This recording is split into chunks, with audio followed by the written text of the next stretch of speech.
We're watching week 4 of the NASA's anti-IEBC protests. Just moments ago, police tear-gassed NASA supporters who had gathered along Harambee Avenue in the Nairobi Central Business District to start their daily protests. We're joined now by NTV's Murithi, who's covering the demonstrations. First of all, Murithi, we've been watching you short and keeping up with you as the NASA supporters and the leaders came into town and then were tear-gassed. Are you and Gishira, our cameraman, fine? Larry, as I can tell you, moments ago we were just victims of what has been happening. We were victims of what has become of tear gas Monday, and that is what is expected the whole of this week. We have been able to follow police and the politicians as they crisscrossed through Uhuru Highway, went into Harambee Avenue, all the way as they chased some of these politicians out of town through Westlands. And I can tell you it has not been a very pleasant afternoon, as we have actually been in the crossfire. We've been able actually to, if you look at my eyes, I'm actually tearing because of the tear gas that we've been able to encounter this morning. Just some of the water that we've been given by the water vendors whom you've seen pass through our cameras. Those are the guys who've been able to be of much help to us as the tear gas was being thrown right, left and center. Some of the police officers were actually throwing them aimlessly, not making sure that they have a specific target, but with the aim of making sure that just that smoke chases away people from within the CBD. The NASA politicians, together with the supporters that they had, tried to come all the way to Anniversary Towers, but the only thing they were able to do is pass across here.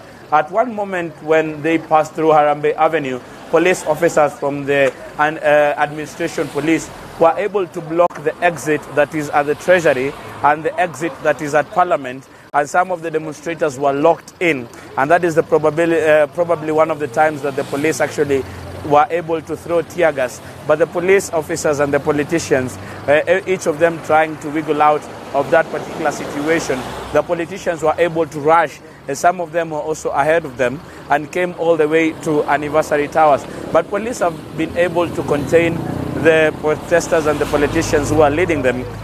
And at this particular time, they've been able to chase them away from the Central Business District.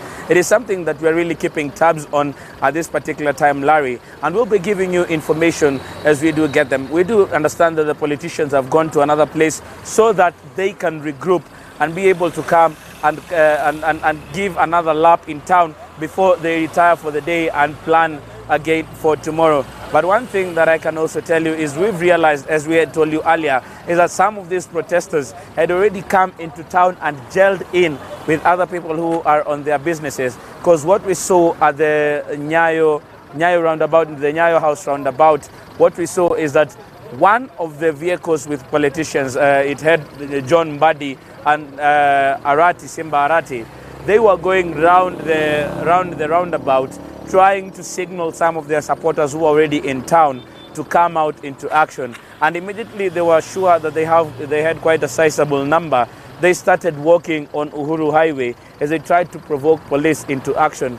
We saw the police officers, some of the lorries, just tried to come in front of them as they approached the Uhuru Highway roundabout, just to make sure that at that particular time they could not pass and go any other way. And that is what the kind of confrontation that we've been able to witness all afternoon, just in a period spanning 30 minutes. That is what has been happening. But we do understand that they have gone right now to regroup so that they can come and find another course of action. But police are actually very vigilant at this particular point. This is the police, the regular police, the police from the administration police, and also police from the prisons, who are actually joined forces together with those from GSU to make sure that the CBD is a no-go zone for these protesters. But in their wisdom, they've been able to come in just to make that statement that even though you say that we cannot get into the CBD, we know that we can get there and make that statement and actually paralyze a few businesses that are going on at this particular time within the Central Business District. Larry, back to you. So even if they're going to try and regroup, Ken, how are they going to be able to access the Central Business District if they're blocked? Essentially, the police have cordoned off the Central Business District. They tried Harambee Avenue, that was blocked. They tried on Kenyatta Avenue, they weren't able to get through. And where you are on University Way, they were blocked from going in using that side. So it will not be very successful, will it be?